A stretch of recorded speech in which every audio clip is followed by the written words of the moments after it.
Thank you very much.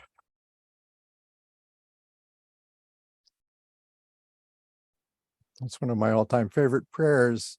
And I have to say, I've always seen myself symbolically, I guess, as one of the whales in the vasty deep.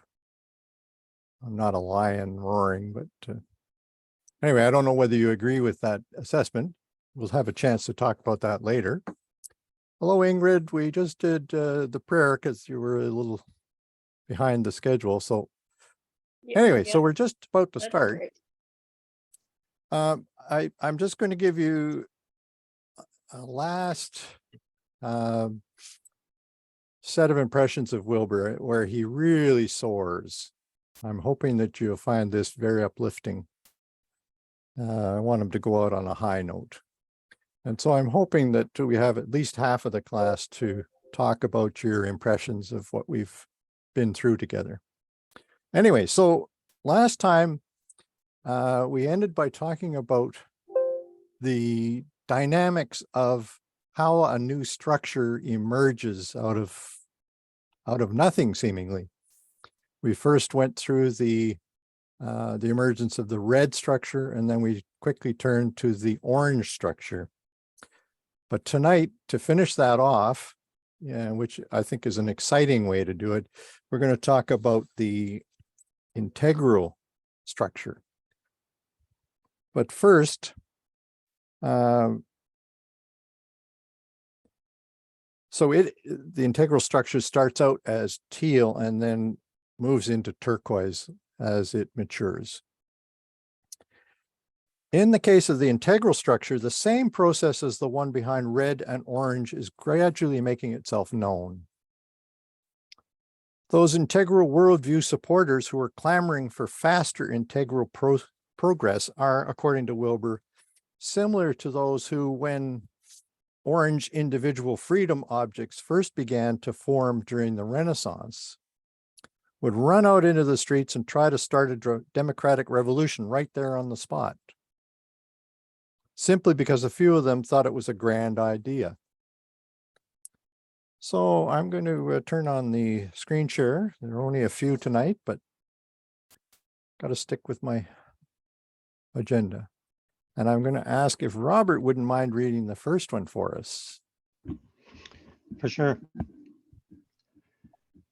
The problem was that the idea hadn't yet had the time or the number of individuals to continue to build internal objects representing individual freedom and representative government.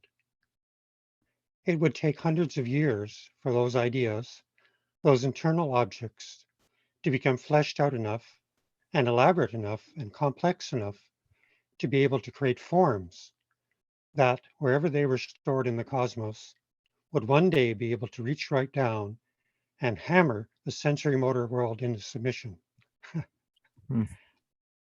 Pretty graphic image. Yeah. Thank you.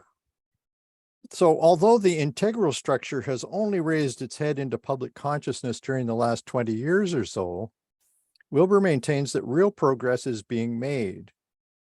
He feels that those who read The Religion of Tomorrow, for instance, or any of the other plentiful integral resources, are actually playing a huge role in the unfolding of the integral structure. As he says, every time you think an integral thought, every time you read or write an integral sentence, every time an integral feeling runs through your body, every single time, you are building integral objects that are being stored somewhere in the real cosmos. Think of morphic fields. The day is coming when they will have such force that they too will reach down from their storage area and pound the sensory motor world into submission. He believes that they will be directly related to those thoughts you had, those ideas that ran across your mind, those feelings that made your heart beat a little faster. Meryl, could you read our second one for us? You are engaged in one of the most monumentally progressive movements that has ever been seen in history. The very activity in your consciousness is building internal objects and ontologically real phenomena of an integral nature that literally are being stored in the real cosmos, and that will one day reach down and bring men and women to their knees with joy and gratitude and grace and awe, will rewrite history as we know it, and will shape the world with a greater truth and goodness and beauty than has ever been conceived or seen or known. Sound familiar, anybody? Sounds like what you just said. Well, I'm thinking more in terms of a Baha'i understanding of what it is that we're attempting to do with the world. Sorry. What? No, that's all right. What may not be apparent to us at the moment is that the integral structure isn't just a stage transformation, similar to the transformations from archaic foraging to magic horticultural, to mythic traditional agrarian, to rational modern industrial, to pluralistic postmodern informational. No, it is that in addition to being a major tier transformation, TIER, which is a much more significant turning point. All righty. Is Eva online, Linda? I didn't. No, she's not Not, here. okay, Not here yet. but Harold is. Let's have Harold talk about this number 3. Humanity is currently evolving from a first tier of stages built by deficiency needs, scarcity motivations, absolutistic thinking, non-inclusive and exclusionary practices, and hence human conflict and suffering, to a second tier of stages built by inclusiveness, embrace, abundance, motivation, being values, and caring kindness in its actions, tender mercies in its thoughts, exquisite patterns that connect in its ideas, and wholes upon wholes in its awareness. Okay, thank you. So what Wilbur is describing here is the shift Abraham Maslow discovered between deficiency needs, and that here we're talking about the physiological ones at the bottom, the safety and security needs, the love and belongingness needs, even the self-esteem needs. And there really should be a line drawn right through here, because this is the first of the being needs, self-actualization. There is another one beyond it that he talked about, but most of the diagrams that you'll see don't include it, which is self-transcendence, which is beyond self-actualization. And we can show that in another way. This is a diagram we've seen before. So you have Wilbur's color-coded chart up here. And then this is a combination of different people who have talked about these lower levels primarily. Wilbur's own terminology shows up as high vision logic and low vision logic. But you'll notice higher mind, that's a term from Sri Aurobindo. Global mind is from spiral dynamics, as is paradigmatic. And then when you get up to these highest levels, these are all from Aurobindo, which is one of the reasons why we studied Aurobindo first, so that you would have some idea of what was coming. So in Wilbur's theory, the first 6 structures of consciousness, so what we're talking about is these guys down here, transcend and only partially include their predecessors. Why partially? Because they each tend to focus their attention on the correctness of their own worldview. At the same time, they tend to diminish the validity of the earlier structures soon after they arrive at a higher vantage point. It's only when an individual rises to the second tier, which is turquoise and teal, that he or she truly appreciates the importance of all the earlier worldviews or structures and sees how they relate to each other. And as you can see from the graphic, such individuals display first low and then high forms of vision logic.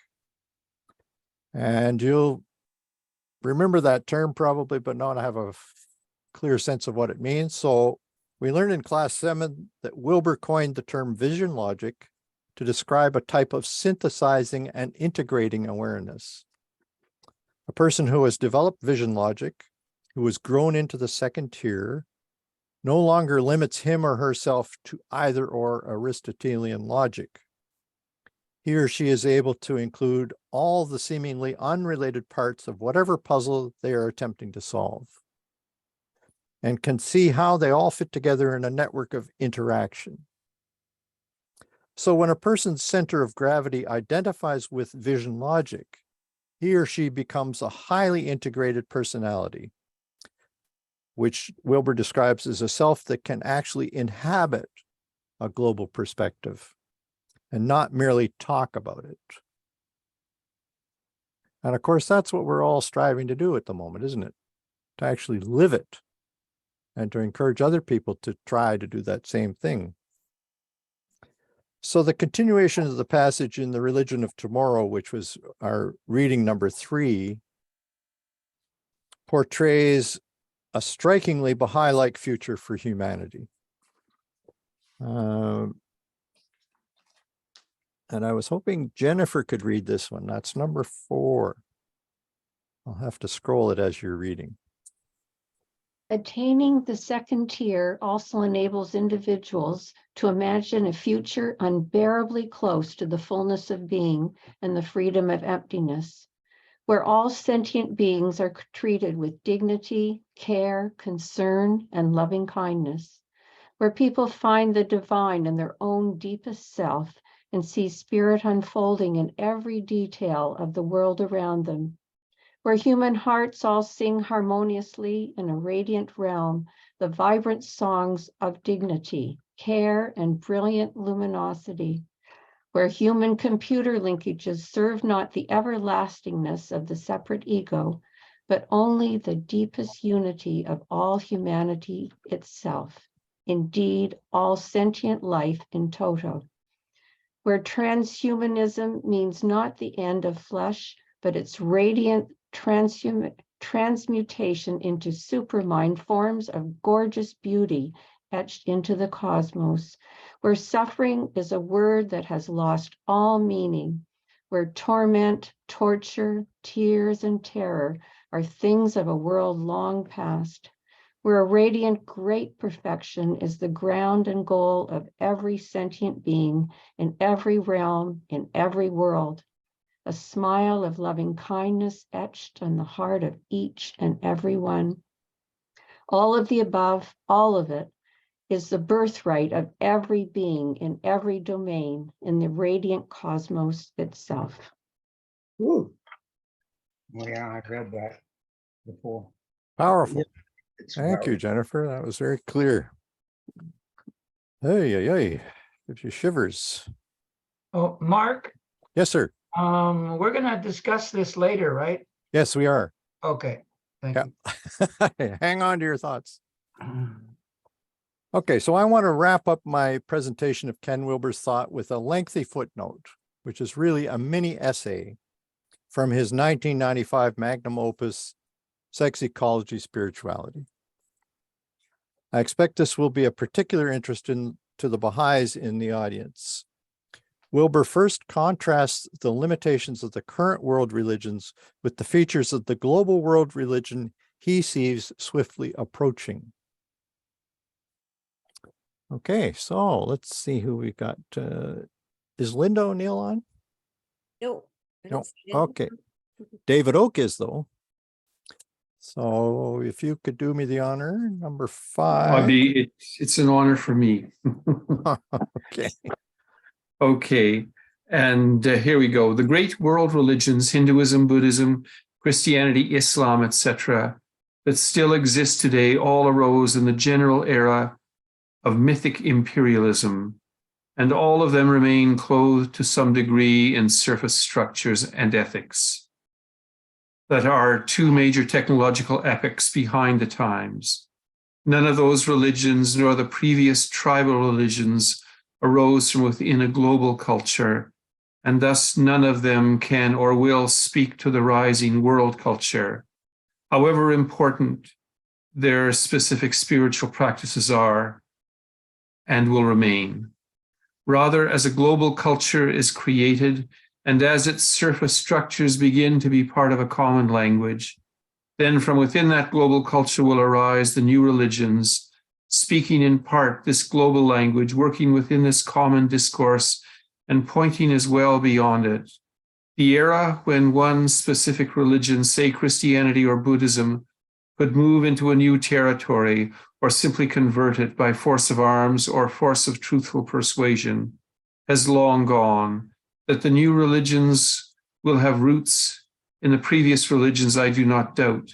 That they will simply come from any one of them, I do not believe. Okay. Interesting stuff.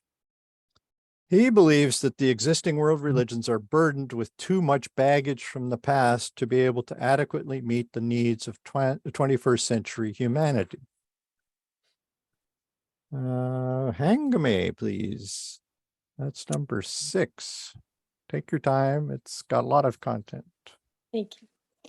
The tribal earth religions arose within a worldview of magical indissociation and upon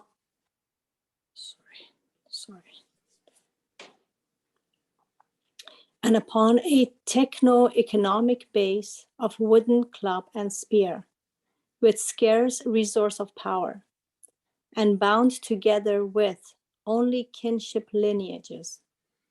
The great world religions arose within a worldview of mystic and mythic rational, and a techno-economic base of horse. Sorry, I think I'm not reading the same thing you're reading. No. She's reading what I've got. Yeah. Oh my God, did I do that again? What did you do? I've been known to to create more than one version. This hasn't one other time. As I'm struggling to finalize the readings, and I think what I've done is accidentally sent out a version that is not correct. It's interesting, though. Well, we're going to get to it, but it's ahead of itself. Are Oh. you reading on the screen, Hangame, or are you reading Yes. your notes? No, from the screen. Okay, all right. So Should that be mystic and mythic, Mark? no, Because you've got mythic. mythic and twice. mythic rational. Yeah, Oh, no, okay. Okay. Okay. Sorry, Okay. Hangame. I guess I'm getting butterflies because it's the last class. I must be Okay. not myself. Why don't we take it again from the top? We were doing fine. I apologize. Thank you. The tribal earth religions arose within a worldview of magical disassociation and upon a techno-economic base of wooden club and spear, with scarce resource of power, and bound together with only kinship lineages. The great world religions arose within a worldview of mythic and mythic rational, and upon a techno-economic base of horse and plow, herding agrarian.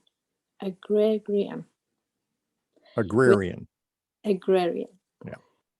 With scarce resource of membership, and thus with corresponding and very rigid hierarchies. Okay. Can you say that one, please? Hierarchies. Okay, of power, membership, wealth, and access to the divine. The specific moral injunctions in these religions are thus often and still bound to surface structures that simply make little, if any, sense in today's world. Don't eat pork. Don't eat with your right hand. Don't sleep on wool. Don't allow women in the temple. However much the esoteric or mystical components of those religions did indeed penetrate beyond such outward exoteric forms. Nonetheless, there are limits to just how far out of one's skin one can jump. Moving from the agrarian to the modern, and from the modern to the postmodern, there is too much ground to make up and too much distance to travel for the traditional contemplative endeavors to cover on their own, and too much dross that needs to be jettisoned Jettisoned. Yeah. without being condemned as a sinner. Jettison means to get rid of, to throw away. Okay, phew, sorry, I don't know what overcame me there, but you did a great job. Thank you very much. Ooh. Well, Zilda, would you be willing to try number 7? I promise I won't say anything. Okay. No, the new global religions will come from within the new global culture and will not be anything simply grafted on from the past. The new global religions will be at home in contemplative awareness, but awareness that also speaks naturally and natively a digital language of the silicon chip, and sees itself as clearly in virtual reality as in the play of the wind and rain. Its global perspective and universal pluralism will be taken for granted, and spirit will move through circuits of fiber optics as well as through flesh and blood. And all of that will be natural and normal and alive. And from within that global network, the new voices of transcendence will begin to attract those sensitive to the divine. From the informational neutral network of global commons will come voices indicating liberation. Okay, thank you. We're almost done, folks. Wilbur ends his mini essay by highlighting the New Age movement's inability to transcend and include even the rational structure. For this reason, he argues that it has no chance of becoming the coming global religion. Okay, Jack, would you read this number 8 for us? Mary.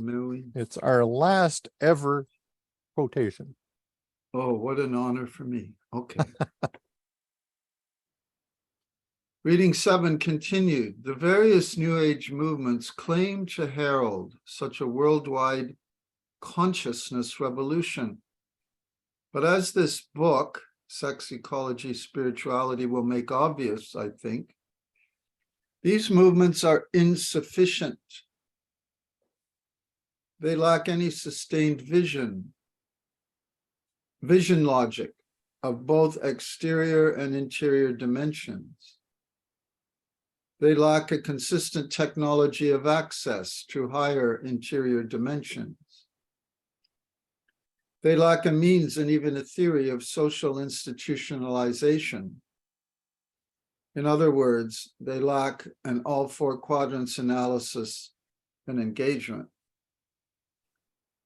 Moreover, most New Age and New Paradigm approaches, despite their claims to be post-Cartesian, are simply extending the types of phenomena described as possible in the Cartesian world. They do not decisively challenge the fundamental Enlightenment paradigm. As such, most of these New Age movements do not engage the rational worldview in a way that can transcend and include it. Rather, many of them end up regressing to various forms of mythic imperialism and even tribal magic. These movements put a premium on a self-actualization that all too often reverts to magical egoism. And this magical narcissism is worked into a mythology of world transformation that barely conceals its imperialistic thrust, excuse me. Ken Same Wilber, sex- difference. Yeah, thrust. Ken Wilber, Sex, Ecology, Spirituality, pages 608 to 609, footnote 44. Well, there you have it. The last of the 2,000 quotations I've thrown at you. 2000? Well, I'm just guessing, but Wow. so personally, I can only marvel at the penetration and comprehensiveness of Wilber's vision, which allows him to perceive and articulate so many weighty, interrelated issues in such straightforward language. However, at the same time, I remain perplexed by his ongoing failure to identify the source of the light which enables his very own farsightedness. It seems that the reasons for this must remain a mystery. As the fish said to my father in Conversations with a Fish and Others, it is truly one of God's little jokes.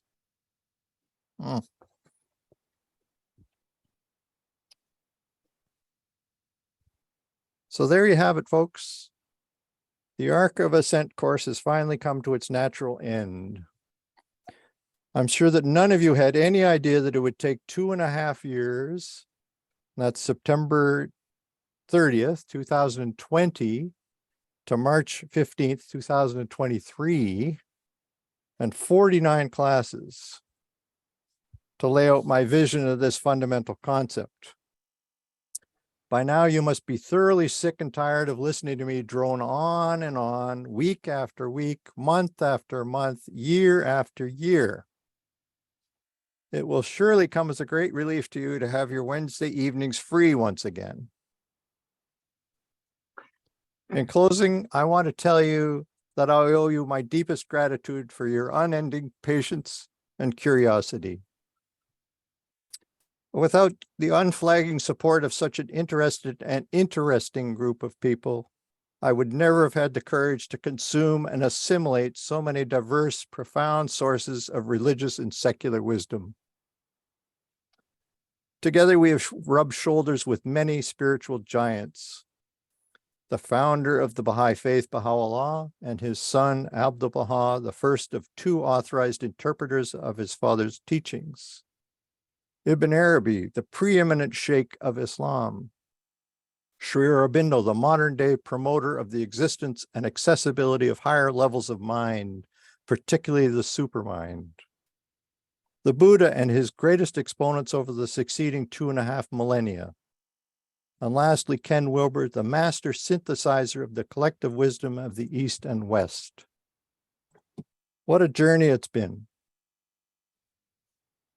So is there anything more yet to be said?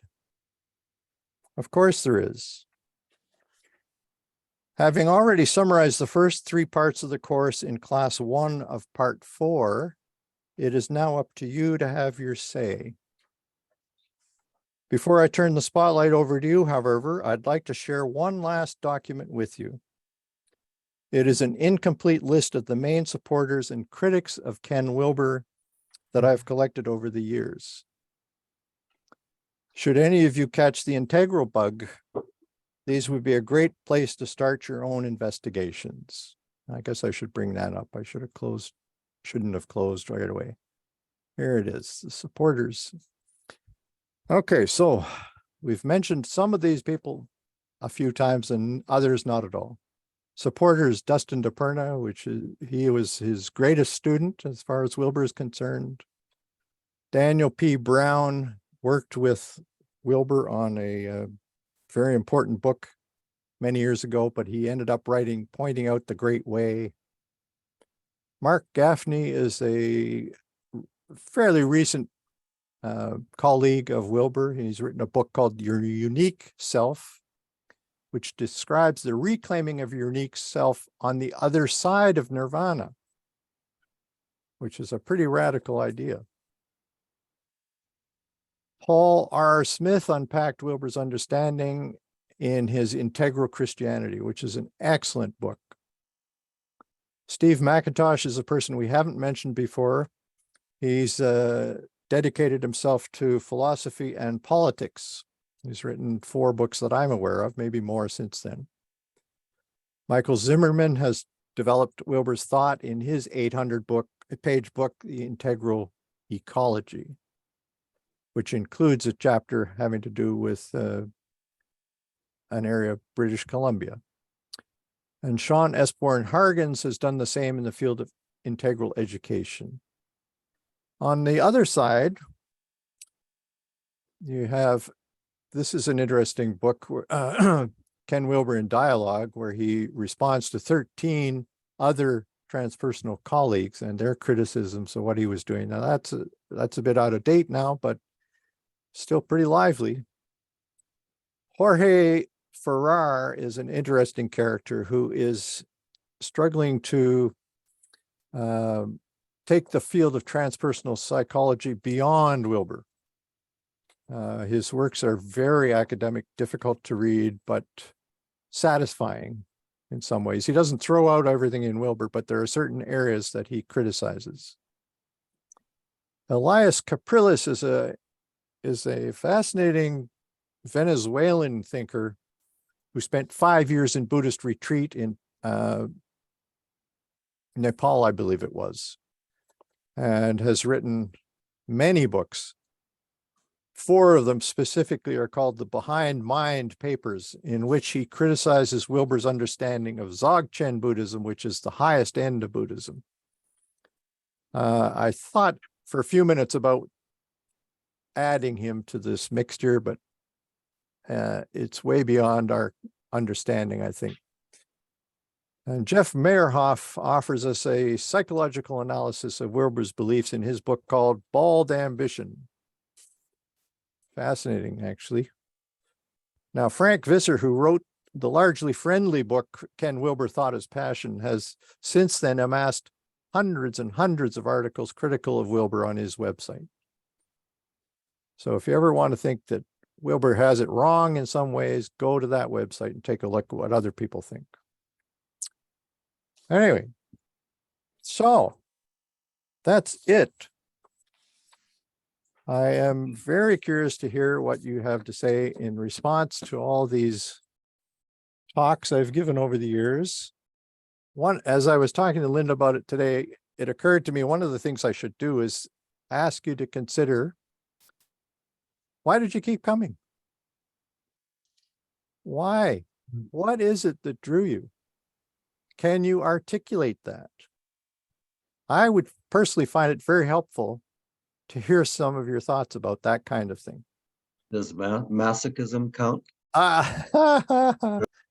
It's understood.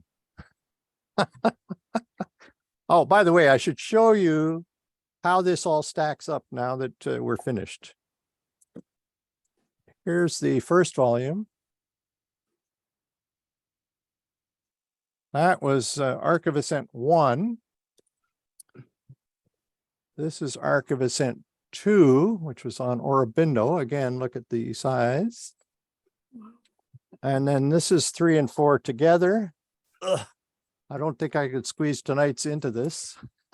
It's a very large binder. So I figure it's about 700 pages of material that you have had to endure over the last 2.5 years. So I guess I'm proud of it, but I'm a little bit worried about what that says about me. Well, couldn't we all unmute and give you a hearty round of applause, for heaven's sake? Well, you could do that. Good idea. Bravo. And a big virtual hug. All right. I'm feeling it. I'm feeling it. That's great. Okay, so Applause may not be enough for all the work that Mark has done. Right. Yeah. a few years ago at the Baha'i Center, I had a mystical moment standing close to Mark. Oops. I told him about this at the time, and it's difficult to explain what happened in that moment, but I had an insight or a vision about this man's greatness as a teacher. And that's what was revealed to me in that moment. And I felt it in a rather extraordinary way, not something that I sense all the time, but in that moment, I must say, it was revealed to me something special about Mark. So I want to share that with you. Of course, I'm getting emotional right now, but that's me. But yes, and it was a moment I'll cherish because I saw and felt and understood the rank and station of someone who devotes himself so thoroughly to Baha'i learning.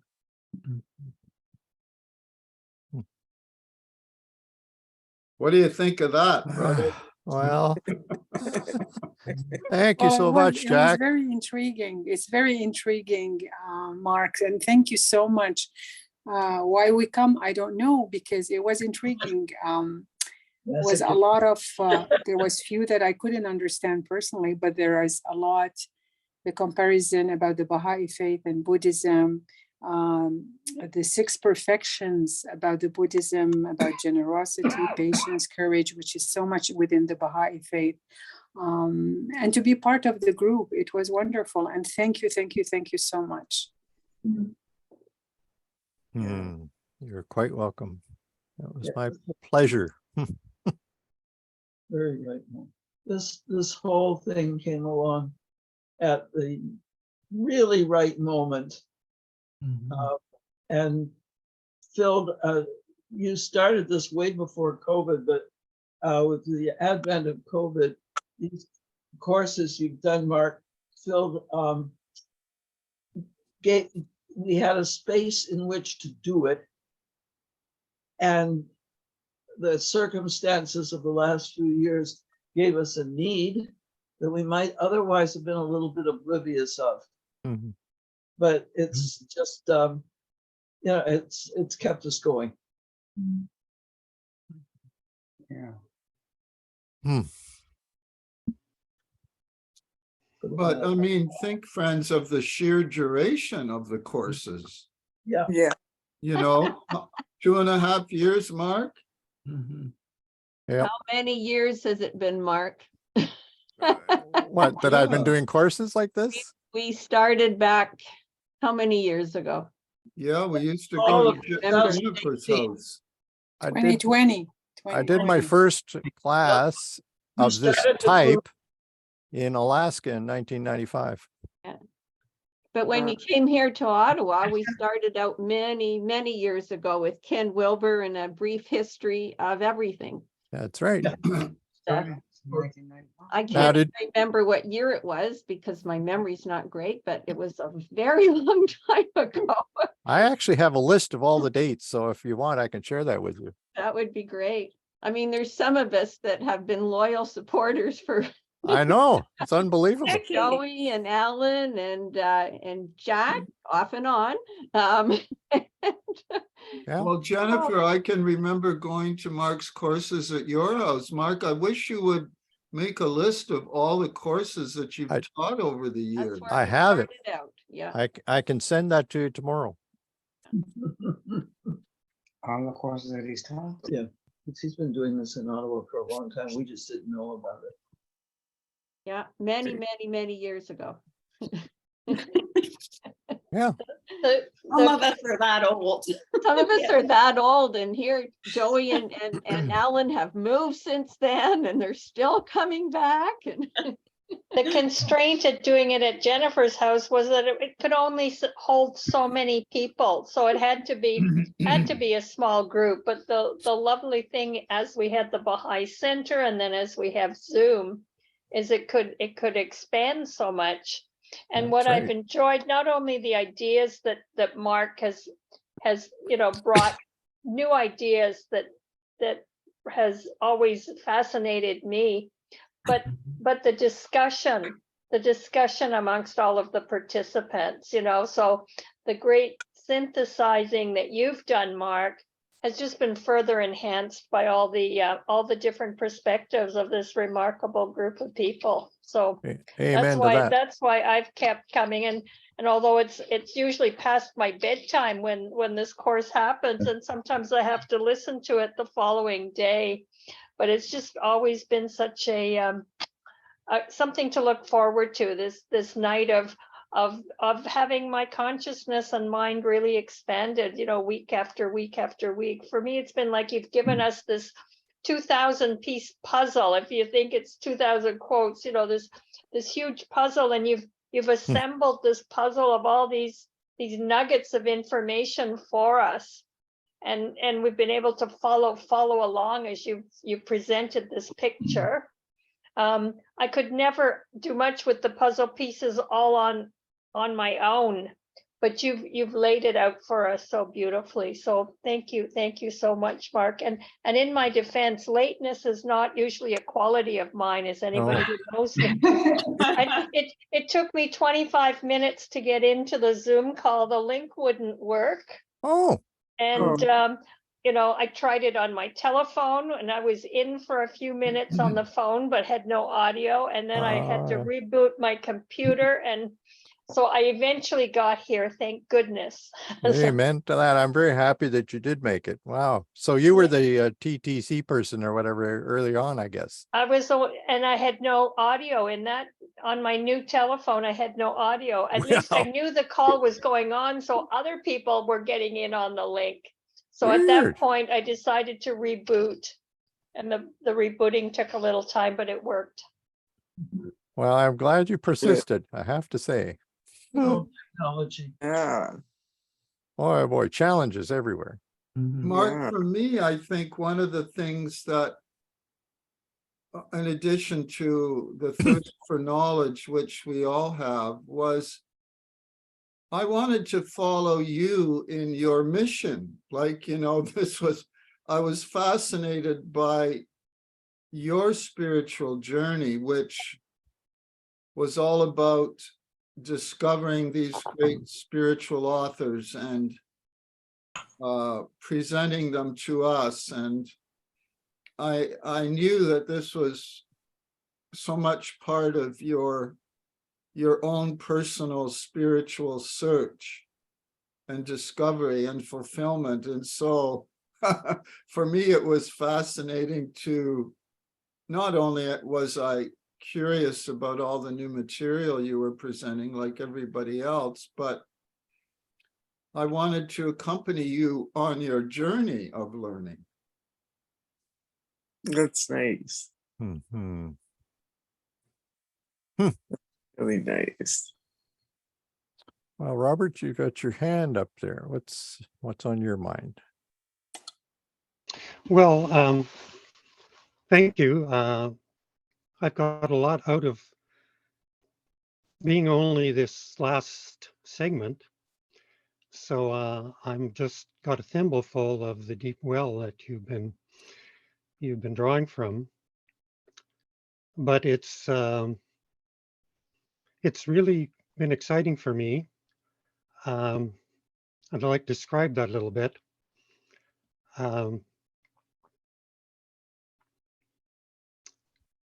I guess ever since I was a child on the farm, when I felt very close to nature, and then studied agriculture at university, and was inculcated with the mechanistic worldview. But I was quite dissatisfied by the end of doing my bachelor's degree, thankfully, I had one professor during that time, a really progressive thinking ecologist. And he spoke not only of field ecology, but also of values and ethics and assumptions underlying our agriculture, underlying forestry, underlying all our modern enterprises, and seeing nature as a storehouse of resources to be harvested and consumed. And summer I worked on mapping land classification. And so, yeah, I was trying to create one of these maps of the physical world that would lead to wiser decisions about land use. But then I became aware even then that that depended on human interpretation, human action, and policies and so on, which didn't seem to happen. So after my degree, I went traveling around the world for 2 years. Had my first mystical experience in a sacred site of the Aboriginals in Australia, and then encountered all the world religions when I came through Asia. And then in London, I met up with Richard St. Bar Baker, Oh boy. a Baha'i who was basically also a nature mystic. And I ended up being with him in the last days of his life and at his death. And then I became a Baha'i. But along the way, I also practiced Tai Chi and Qigong. And I studied with a Sufi master who really emphasized drumming and whirling. And so since I became a Baha'i, I've always still been trying to pushing the edges. And, I've been studying and practicing different energy healing, spiritual healing approaches, and lately exploring direct path to non-duality with teachers like Rupert Spira. So what I've gained is really, well, when you talked about the cosmic address or the world space, I've really been able to finally, the holistic worldview that I was searching for when I was in my undergraduate degree, it's kind of finally come to a much larger frame of reference that I really feel I can plug all of these experiences into. Great. And connect and expand from there. Fascinating. So yeah, thank you very much for letting me be part of this last section. I did have an introduction to the stages of the soul previously, so that helped when I understanding your goal. But I touched with Wilbur a little bit, but I had never been able to unpack them like you have. So thank you again. Boy, oh boy, what a story. I wish you'd shared some of that earlier on. Wow. Anybody want to comment on that directly? No. Okay, Harold, now you've been patient. You wanted to jump in at the end of the quotes on the integral approach. Yeah, I'd like to just share some appreciations, and then maybe later on, if I'm allowed, share some things that I think we're missing.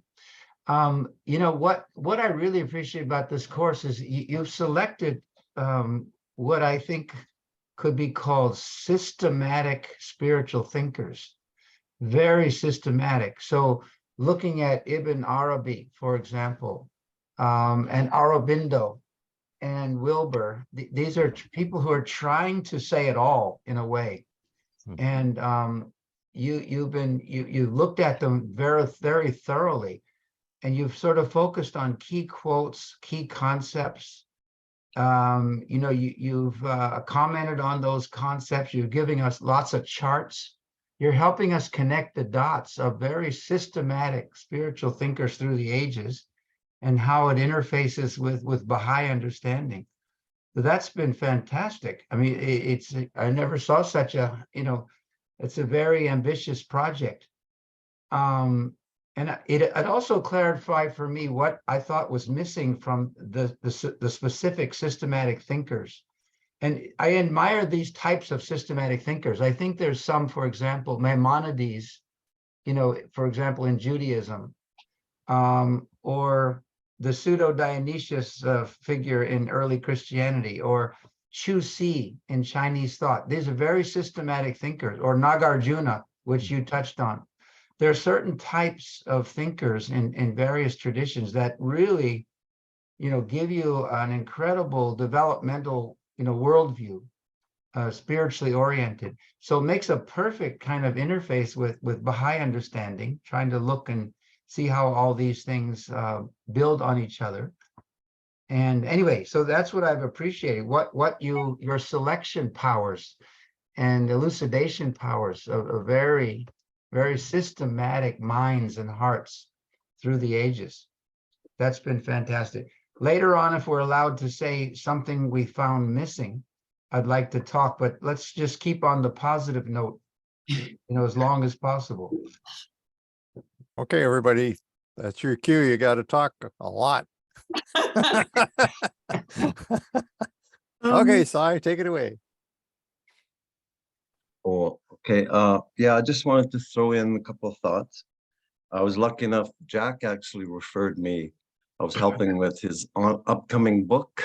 Yeah, I keep teasing him about when it's coming out, but his upcoming book mentioned you and Wilbur. And I just asked him and he said, well, and introduced me to this class. So grateful for that. And I really enjoy it. As you know, I speak up quite often. What I wanted to mention here, though, was it hasn't really popped up, but I think it's been in everyone's minds. And back in, Psychology 101, they referred to the hard problem of consciousness, which is, what is it like to be something? And I always like to use the analogy of a male obstetrician that has a pregnant woman. And what is the obstetrician knows a lot of information about pregnancy, but he doesn't know what it's like to be pregnant. So then that begs the question, if you want to know about being pregnant, who would you talk to? The obstetrician, pregnant woman. Terms of service and privacy statement. Uh-oh.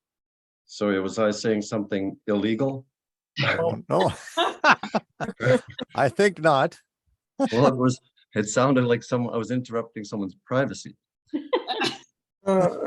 Where that came from, I don't know. I just What need someone, it's okay. Okay, so what I was trying to say there was, if we want to relate it to Wilbur, then, in order to understand him, we have to experience those levels of consciousness in order to say, yeah, I was there. I have been at that level, but I have been at levels of mysticism or unconsciousness or consciousness or whatever you want to call it, but I don't know what level that was. Or so that's what I'm trying to understand here is everyone has experienced different levels of, you could call it mystical experience or however we want to label it, but like you have periods of joy, extreme joy, rapture, extreme pain even could be, you can go into places where your mind takes you to protect you and things like that. So these levels of consciousness, or it looks like he's defined just about everyone that exists. I'm just curious that if we can actually say, yes, you've been at that level once or twice, and is that the goal, is trying to find these levels and then relate them to the overall society. It's very complicated to me. Well, as you're talking, I'm thinking about the fact that we've probably all had peak experiences of several different kinds of mystical experiences over the years, but they don't happen all the time, and most of the time we can't purposely generate them.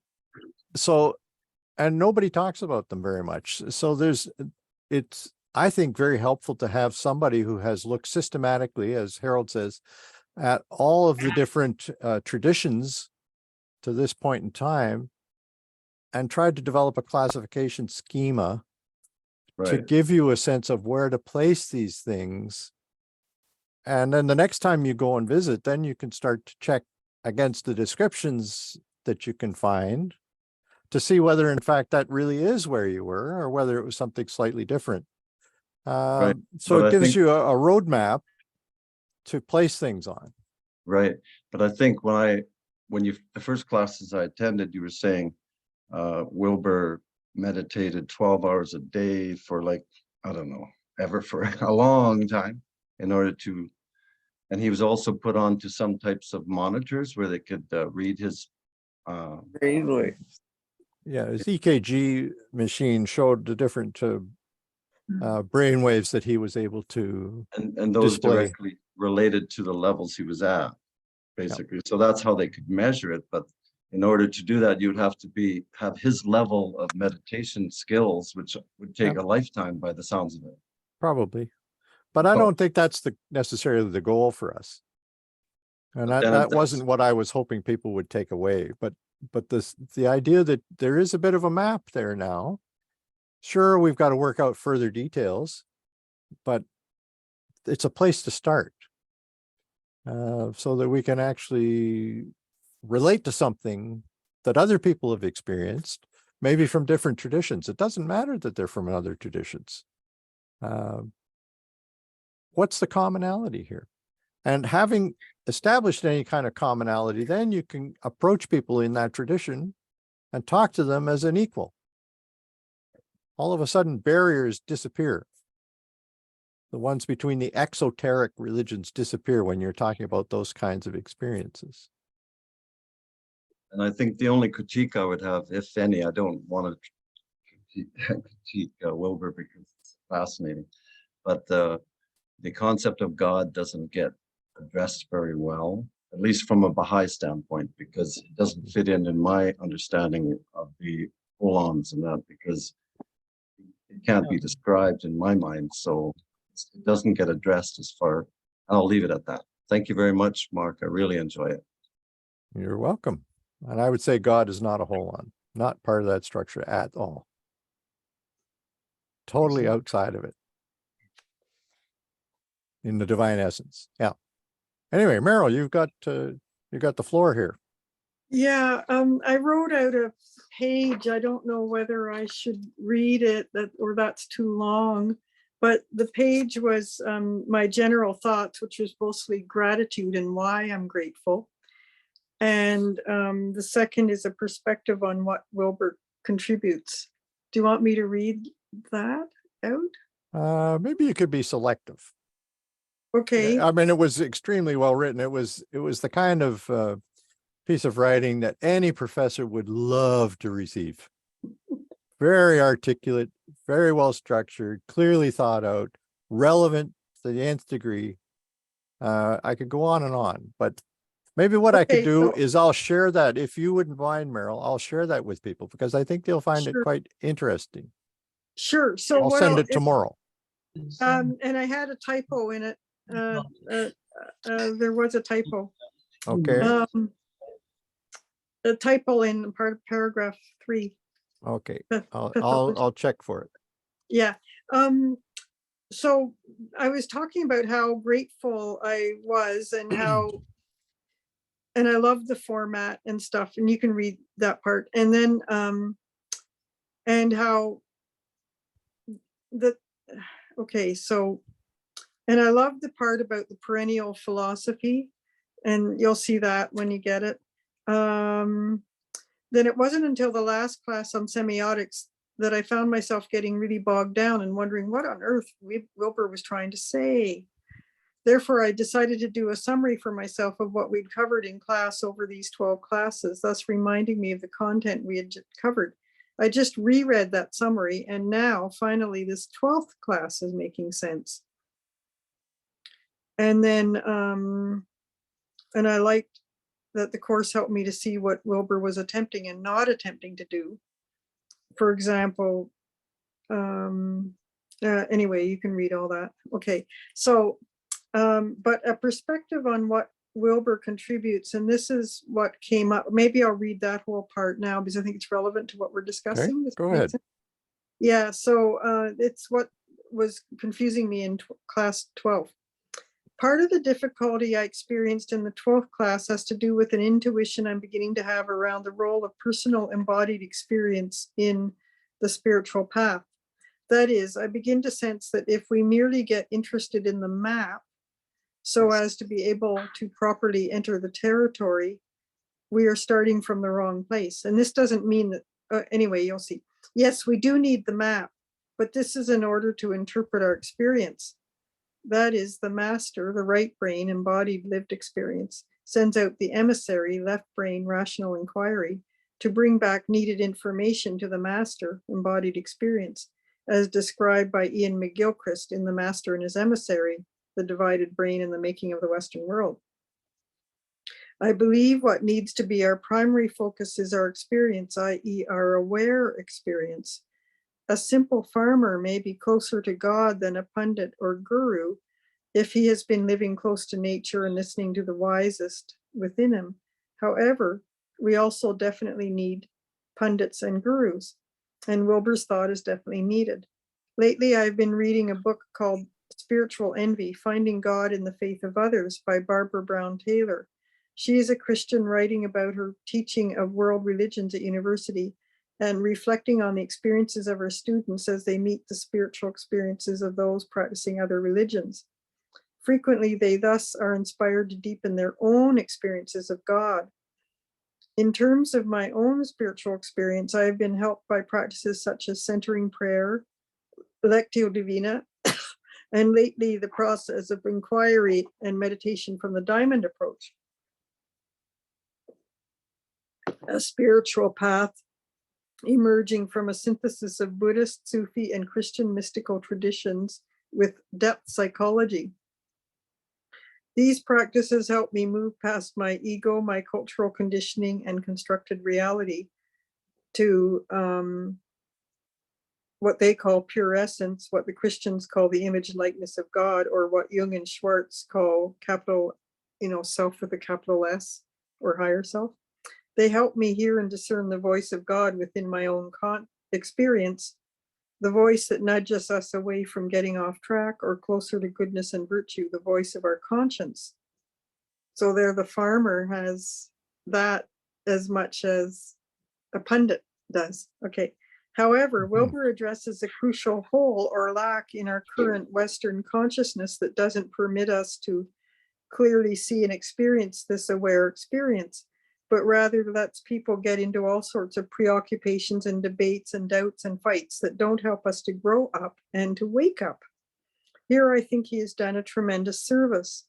What is now needed for us is to somehow translate this complexity he has brought to our awareness in ways such that more of us can understand it.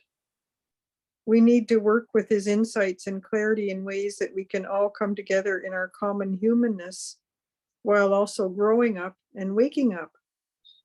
That is, we need this perspective so we can truly grow up and wake up in awareness of realities that go beyond the flat land we have come to think of as reality. Mm-hmm.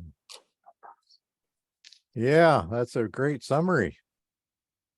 Very good. Yeah, Joey's clapping. I think other people are too. Yeah, excellent. Well, I'll send out your full remarks to everybody with your permission. I'll do that tomorrow. Yeah.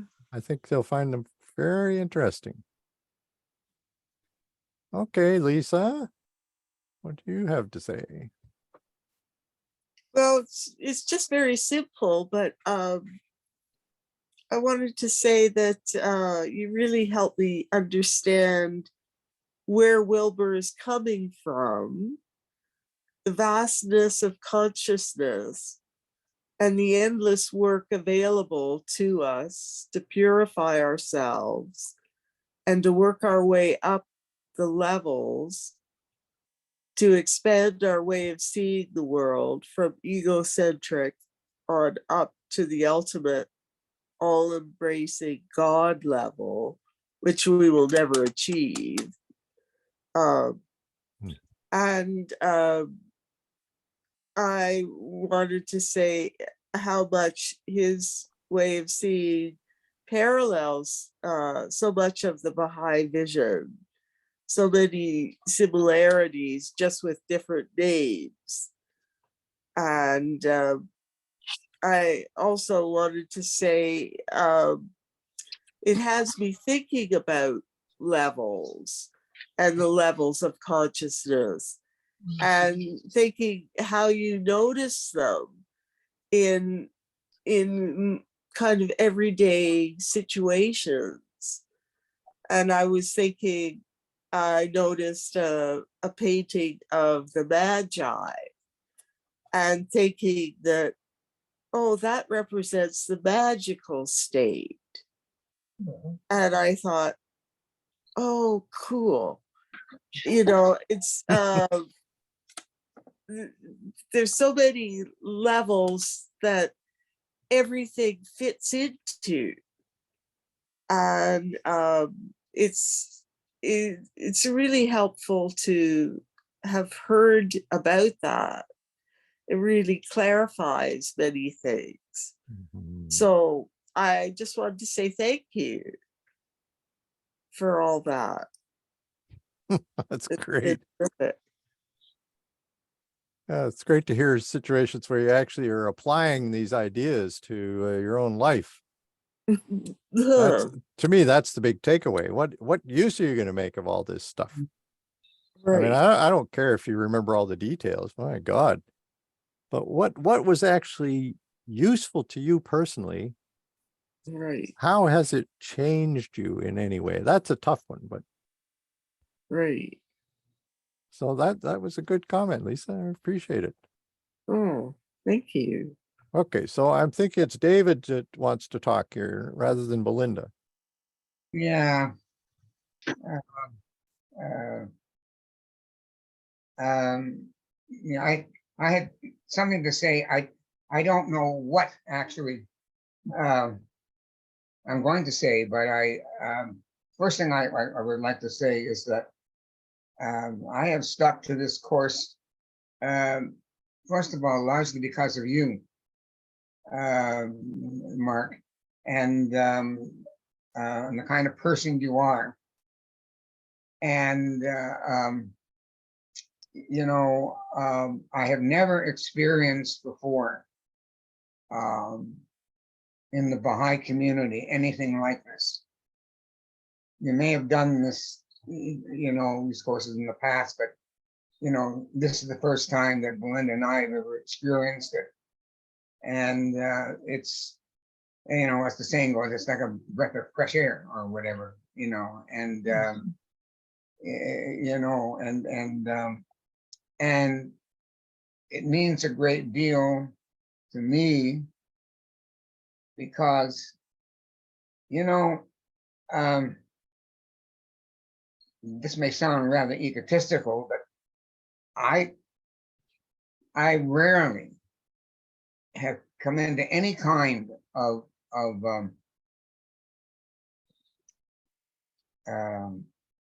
you know, conversation, any kind of anything deeper, you know, that in all the years that I have been a Baha'i. And you know, and that's caused me some trouble because it gets me in, you know, into hot water. It's gotten me into hot water with some of the Baha'is, and you know, and you know, my whole, when I first started out, even before I was a Baha'i, I was reading Shoghi Effendi, and I think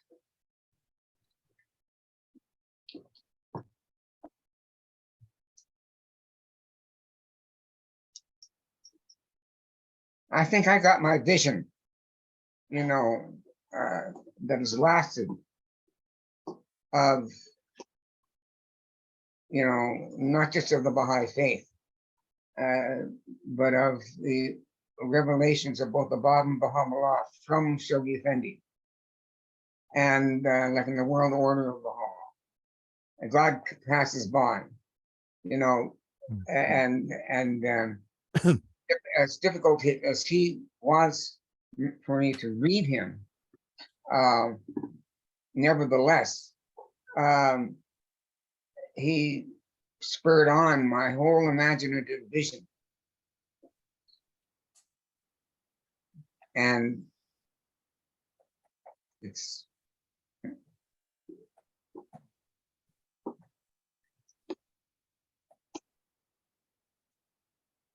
and that imaginative vision has always stayed with me.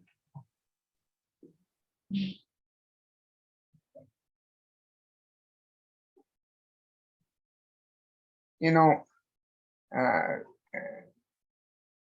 the whole course, or everything that you've given us, to me, is all of a unity. And it needs to be studied carefully, thoughtfully, and you end up with Ken Wilber, and you know,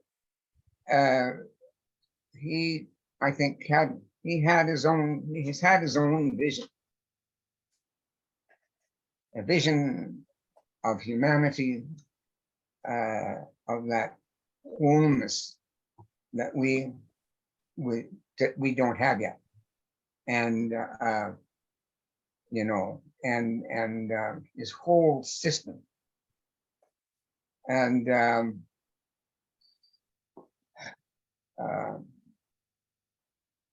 certainly, you know, his own vision does very much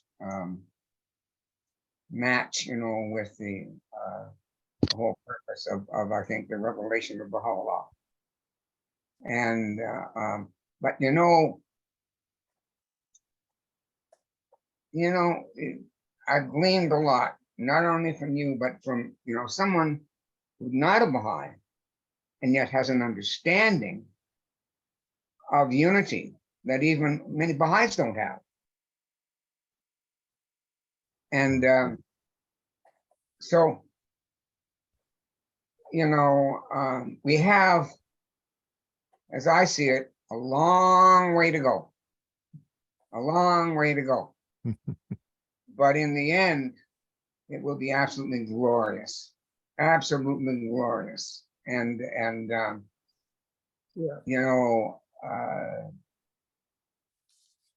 we won't, my feeling is that, you know, for example, in the arts and the sciences, Baha'u'llah said, you know, in the future, the arts and sciences will be such that, you know, there will be arts and sciences that we've never had before, have never appeared before in the entire world. Yeah. Well, we're at the beginning of it. Yeah. And, you know, and the transformation, you know, of humanity, of course, you know, that takes a very long time, you know, when you consider what, you know, humankind has been through in the last, you know, 7,000 to 10,000 years. And, you know, and I have often thought that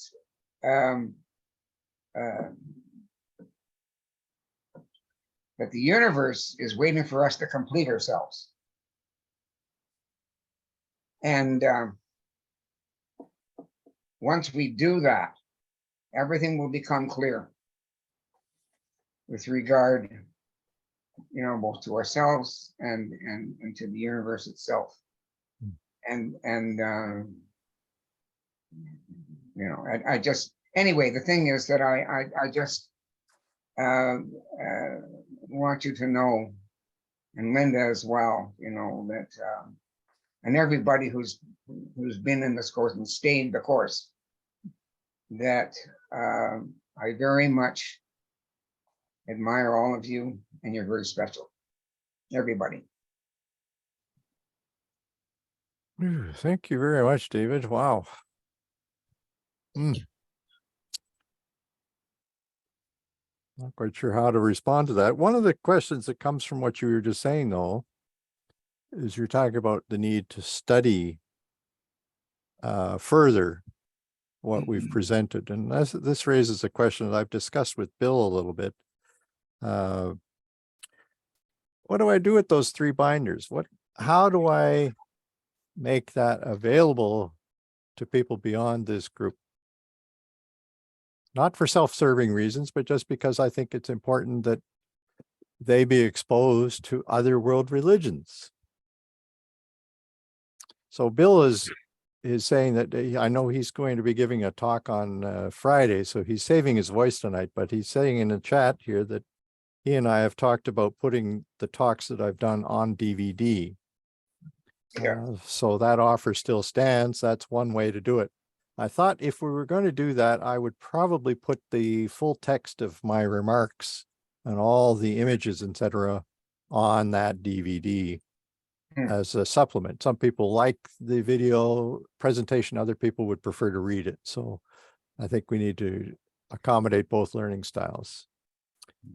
But thanks for that, Bill. I'm sorry that you're not able to talk much tonight, unfortunately, but okay.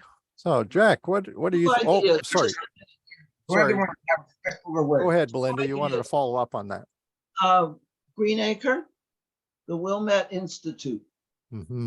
I've already spoken to the director of Wilmette Institute, and he tells me that he's under guidance from the National Spiritual Assembly of the United States that whatever they offer has to be Baha'i. Oh, okay. So much for them. And I suspect the same would hold for Greenacre. Not necessarily. Give it a try. Yeah. If you do don't you have a contact there? Do No. you know who I would reach out to? I have no idea. We haven't been to Greenacre for decades, but okay. Okay, so that's an interesting comment of Bill's. My talk will be a product of the raised consciousness. Sorry, he disappeared. That you have facilitated. Thank you. Okay, so, well, I'd be very interested to hear what he has to say on Friday. Okay, Jack, what were you going to say? No, I don't know exactly, but I wanted to thank Robert for his testimony, and also David. I was very moved by what David said and the sincerity of it all. It was marvelous and just marvelous. And coming back to what Ingrid said about the quality of these interchanges, you know, for me, this has been part of the richness of this course, not only all of the instruction that Mark has given us so consistently over the years, so systematically, but all of you getting to know, as Ingrid said, the quality of the participation. And not everybody wants to speak and share, and that's fine. Some of us like to reveal more of ourselves than others, but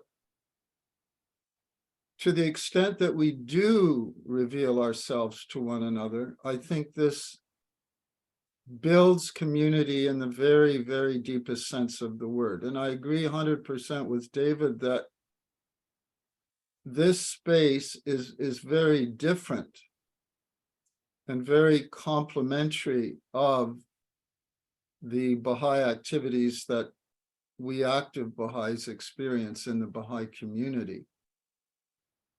And I value it tremendously. You know, Abdul Baha said that the friends should try to understand the divine mysteries and the transcendental mysteries.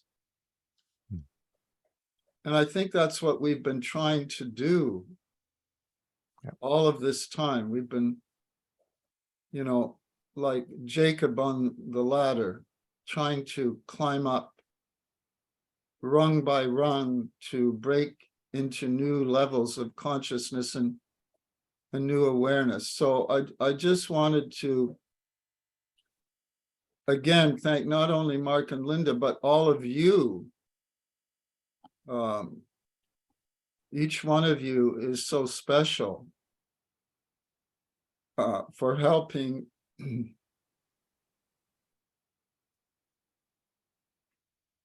know, my heart chakra is too open. I have to do something about that. Yeah, you got to shield yourself, Jack. Yes, I don't know how to do that. But anyway, yeah, the quality, this to me is a tremendous richness of this course as we listen to one another and we learn from one another, and that way we learn to appreciate and to love one another at a deeper level. That's very special. That's what Baha'i community is all about. These moments that we share, well, really, they'll live forever. They will, in this world and the next. So it's all good. Well, I'm hoping, I know it's 1 minute after 9 and we normally finish at 9, but I'm hoping that people are willing to hang in there a little longer. I'd like to hear from some of the people who haven't yet spoken. So if you've already spoken, let's not hear you. Harold, what I would ask you to do is to send me an email with your thoughts about the things that are missing, because I want to focus on other people's contributions tonight. Joey has her hand up, but I'm hoping that a few of the other people who haven't spoken will still have a chance.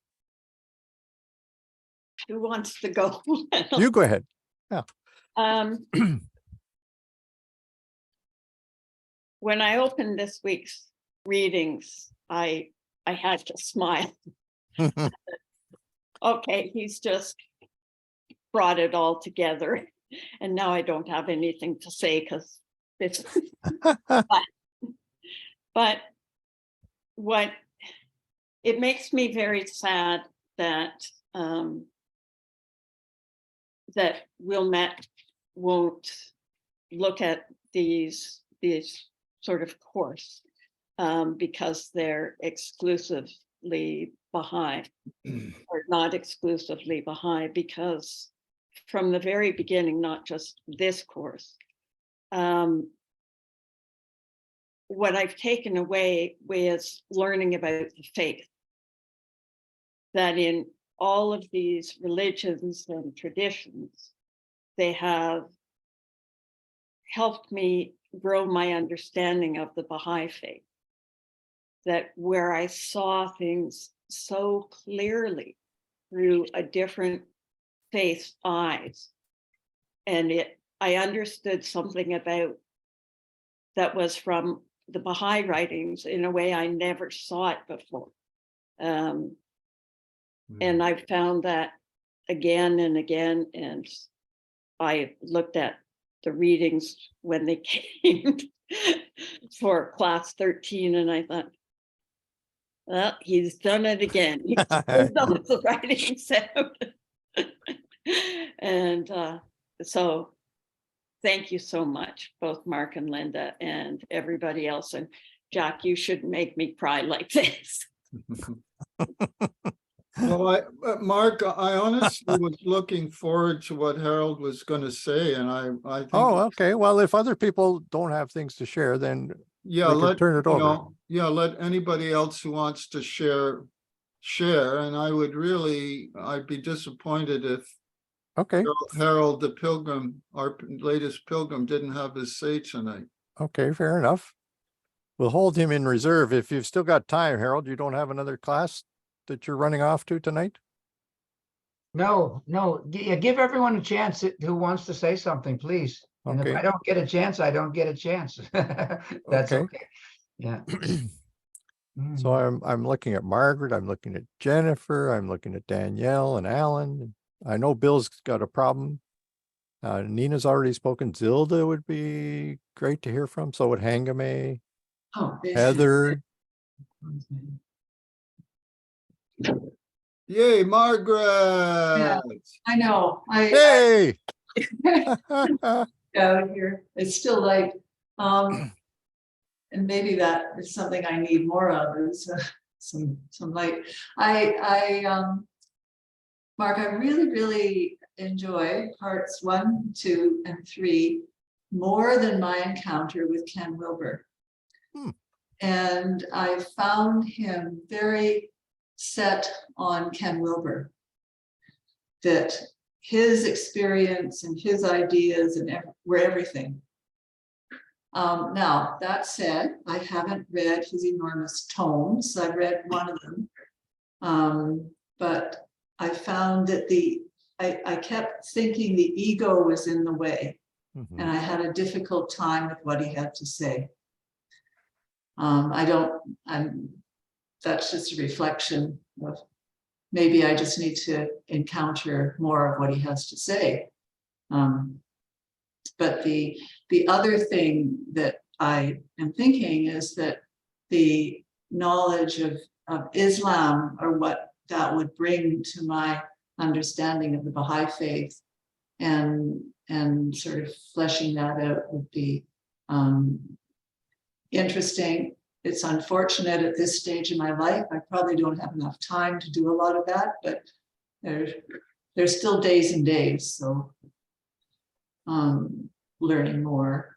So I appreciate everything that you put into bringing all these nuggets and these teachings and understanding of these people to this course is completely outside my previous experience, and a wonderful experience overall.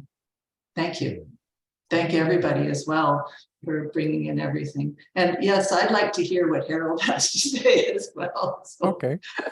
Never. I mean, but I have to, in response to your feelings about the part 4, I also have the same niggling concern with the ego, with the bald ambition, as the one fellow said. You know, for a long time there was a picture of him on almost every book, right? And it was all about him. But I think I guess I've modified my view a little bit by thinking that we're all flawed human beings. Yes. And I mean, his flaws are writ large. So to me, it's fairly easy to look past them. Right.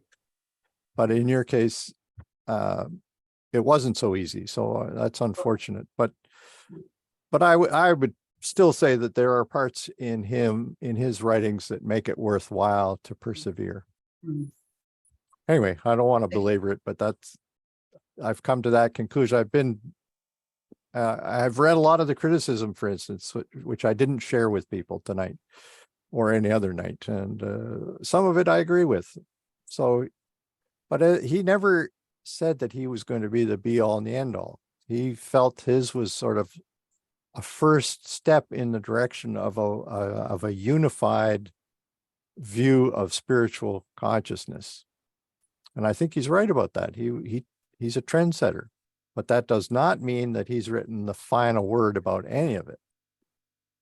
You know, for instance, one of the things that bothers me about his system is that he puts non-duality at the top. Now, that's not where Christianity would put God. That's not where Baha'i would necessarily put God. So, I mean, I don't want to get into that, but so there are things that I didn't share that I could have, but I wanted you to get an encounter with the real guy as best I could portray it before you make up your minds. Anyway, so anybody else want to chime in before Harold takes over? Jennifer, you're going to say something. Good for you. Huh. I'll be brief. It's hard for me to separate out, okay, the recent courses that you've given from the whole thing over all of the years, because we did start out with Ken Wilber. We went to Sufism, then we went to some of the Quran, and now there's been recent things. So I find it very difficult to just say anything on the last, other than the fact that I will mention that when I was away, I read Integral Spirituality. It's Oh. not a very long book. I really enjoyed that. I'm more of an overview person. I'm a, a planner by profession, or was in the past. So I tend to look at things from an overall perspective, and find that more meaningful to me than all the details. So there have been some times over the recent time where we've really gotten into the weeds, and I find that a little difficult because I like to look at the overall perspective of things. And I found when I read Integral Spirituality, I really enjoyed it, except for there was just 1 or 2 chapters near the end where he got into too much detail. And so I sort of read but skipped quickly over that. But the last chapter was really good and brought things together. So I like that. So if there's anybody like me, I would suggest reading Integral Spirituality, because it sounds like it's not as large a book as The Religion of the Future. It is. That's right. Anyway, I mean, you know, I'm a loyal follower. I rarely say too much, but it doesn't mean that I don't absorb things and think about things. I just don't think of myself as being very articulate, and so I prefer to listen to others. But I do absorb things, and you know how grateful I am over the years. You know, some people who have come more recently have talked about how you've deepened their understanding about things, but I've known that for many years, and for many years I was so grateful that you had deepened my understanding of the Baha'i faith, you know, as well as other things. I certainly read a lot about Buddhism, Hinduism, Judaism, all of these things before I became a Baha'i. But it's the deepening of my understanding of the faith, the primal will, which Joey and etc. will remember, and all of these deeper topics that I really have appreciated you offering Oh, yeah. to me and others. The primal will, that's one of my favorites. Yeah. We'll have And to I come do back to have that. spiral dynamics too, if people are interested. I mean, we've done a lot of things over the years, and anyway, it's been Jennifer, I wonderful. disagree you. that you're not articulate. I find you to be very articulate, so. Yeah, No, I I don't, agree with that too. and I don't like speaking in front of an audience. So anyway, thank you, Mark, for Well, thank not you. only this last, but my God, so many years of helping us to deepen our understanding of, you know, so much to do with our spiritual nature. So thanks. Yeah, you're quite welcome. Boy, whew, it's going to go to my head. Your halo's getting brighter. Okay, Linda, what can you have to say about this? Just a quick comment. I would reiterate everything that Jennifer said. I enjoyed parts 1 and 2 the most out of this series. I was really interested to learn more about Sri Aurobindo. I had no idea what an incredible person he was, spiritually and philosophically. I was kind of amazed. But what I wanted to say more than anything is just how fortunate we are to have 2 independent scholars, yourself and Jack, here in the Ottawa area.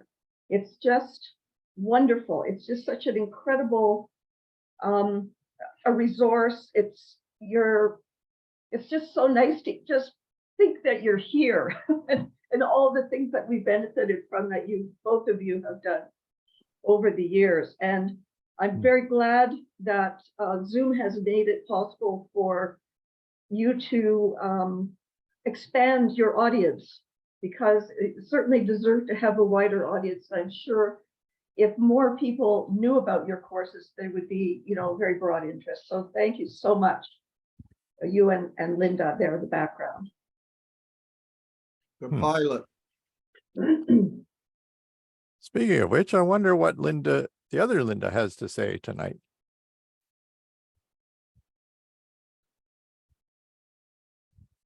Well, when we started, I had no idea we'd be going for 49 weeks. So that's it's been quite an adjustment.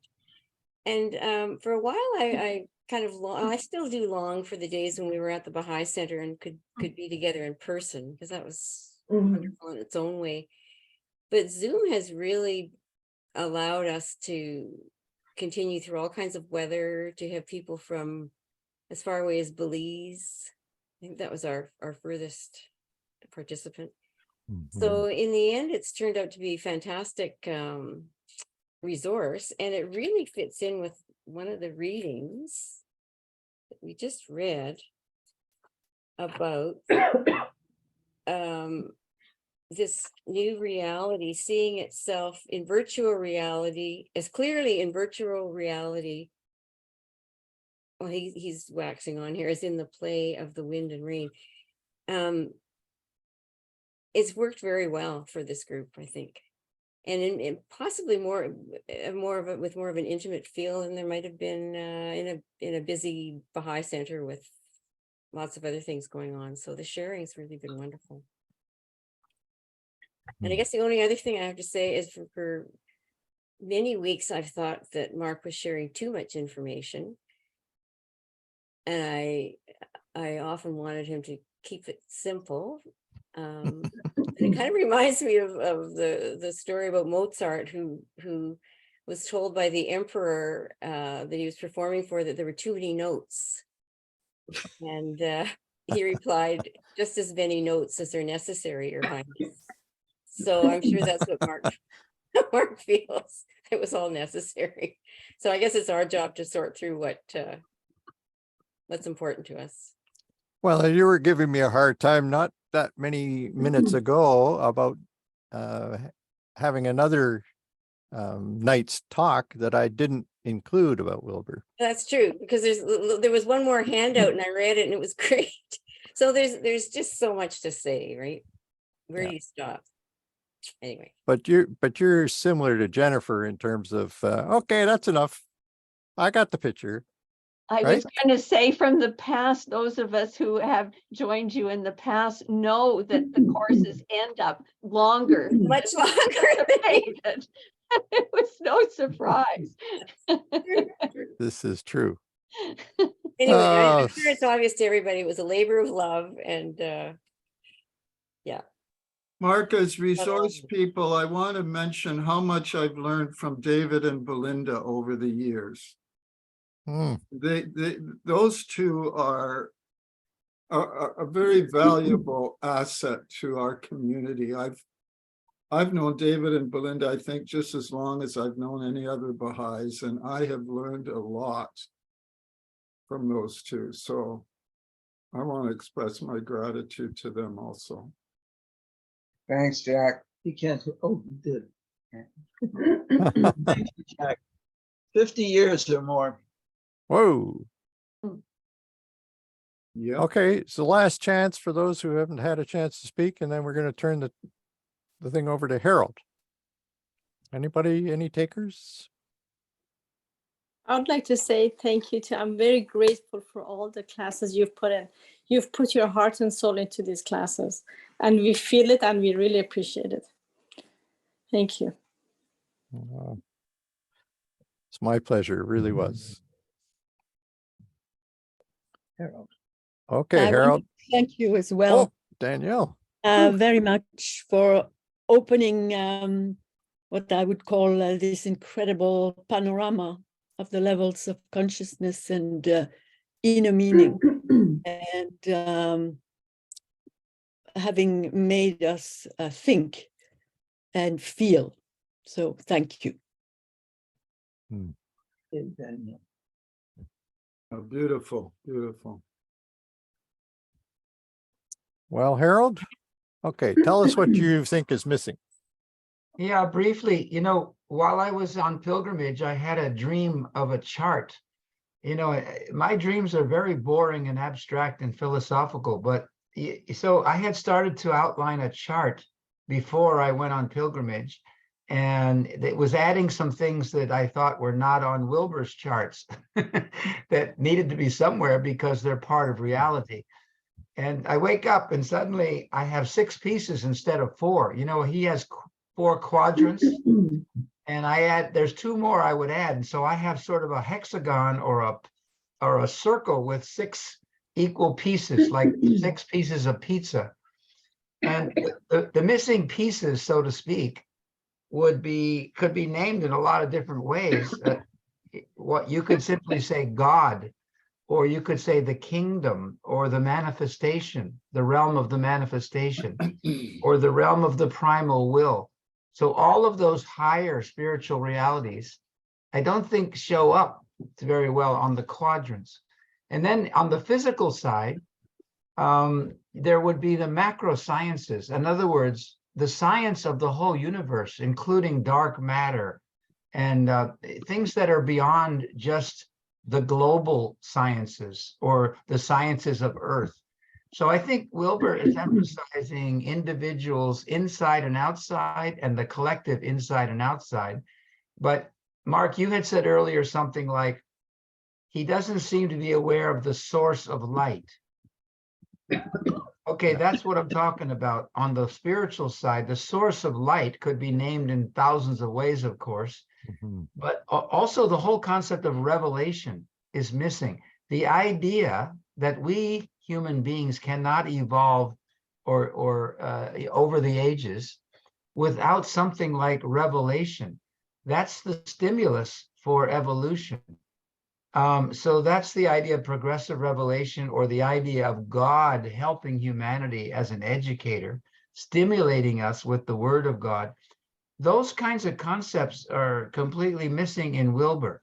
So it makes it sound like we can attain the highest level of consciousness, even the primal ground of being, all by ourselves, without revelation, without the manifestation, without God. So I'm not as great a thinker as Wilbur, but I intend to include and transcend him. That is, I've learned a lot from him, and I think he lives us right up to the threshold of revelation and the power and what we get from the manifestation of God. And included in that would be morality and law with a capital L. You know, the word of God. So I've been frustrated that I don't see morality or ethics in Wilbur. And it's not that, I can't quite forgive him for that, because that's built into human existence. You can't be drawing a chart about human existence in any comprehensive sense and leave out ethics or leave out morality or leave volitional choices. Vis-a-vis higher reality that he only puts outside the chart, or if he uses God, he tends to look at it mythically, as if there were not higher versions of the divine. Anyway, so my chart would include God and revelation and the manifestation of God. I was especially palpably aware of that in the Holy Land.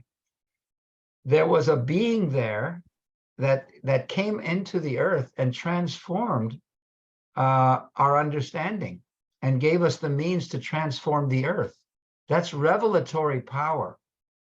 That cannot be ignored in any map of reality, nor can ethics, which is all about choices we have to either, build the plan of God or ignore it or even oppose it.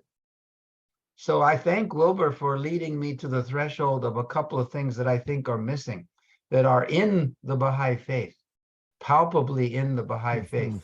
We've been given this word manifestation with a capital M, as if to say, forget all that stuff you were taught about saviors and prophets. Think of that as a manifestation of God, which is our access to the highest reality ever, to God. That's our access. That's how things evolve. That's how progress really occurs, in history. But Wilbur really, it's amazing what he offers, and you've captured most of what he offers, I think, to all the different fields. including religion. Like, I'm sure Wilbur is discussed in comparative religion courses. And, but I haven't, listened to that dialogue directly. Anyway, enough on that. I totally appreciate what you did. And I think a few things are missing from Wilbur. That's all. Very useful. You had shared a document with those 6 components earlier a few weeks ago. So, but I didn't have good names for them, and they came to me in my dream. So better names for the 6 pieces. Interesting.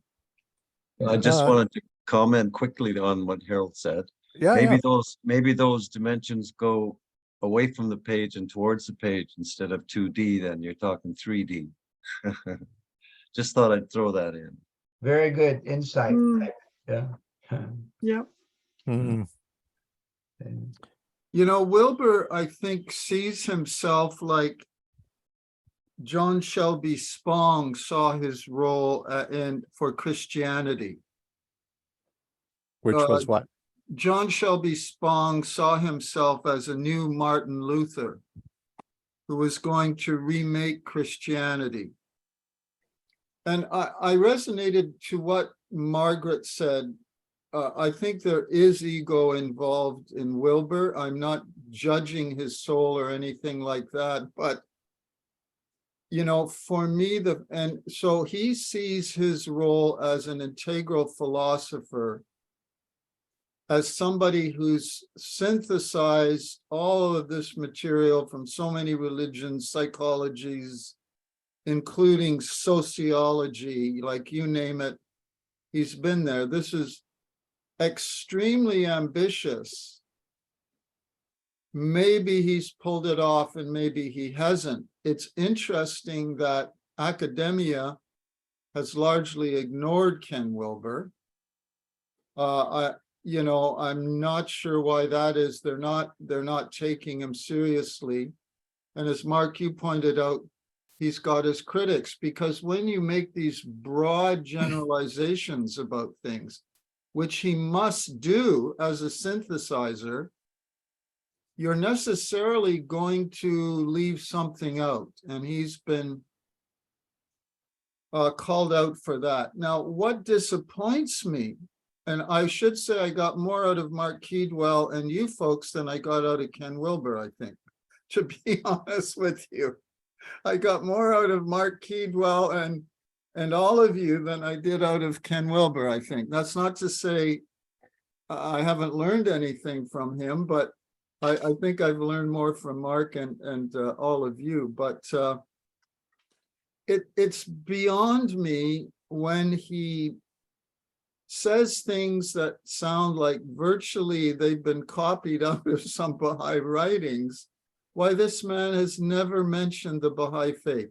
That is something that astounds me.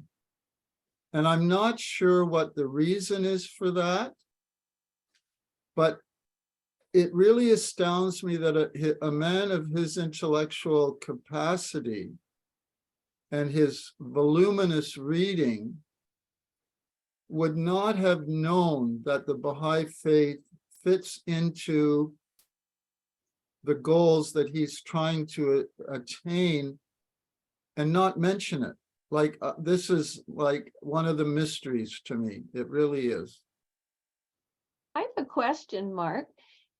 Way back a number of years ago, you sort of turned away from Ken Wilber. You'd had enough of him. Yep.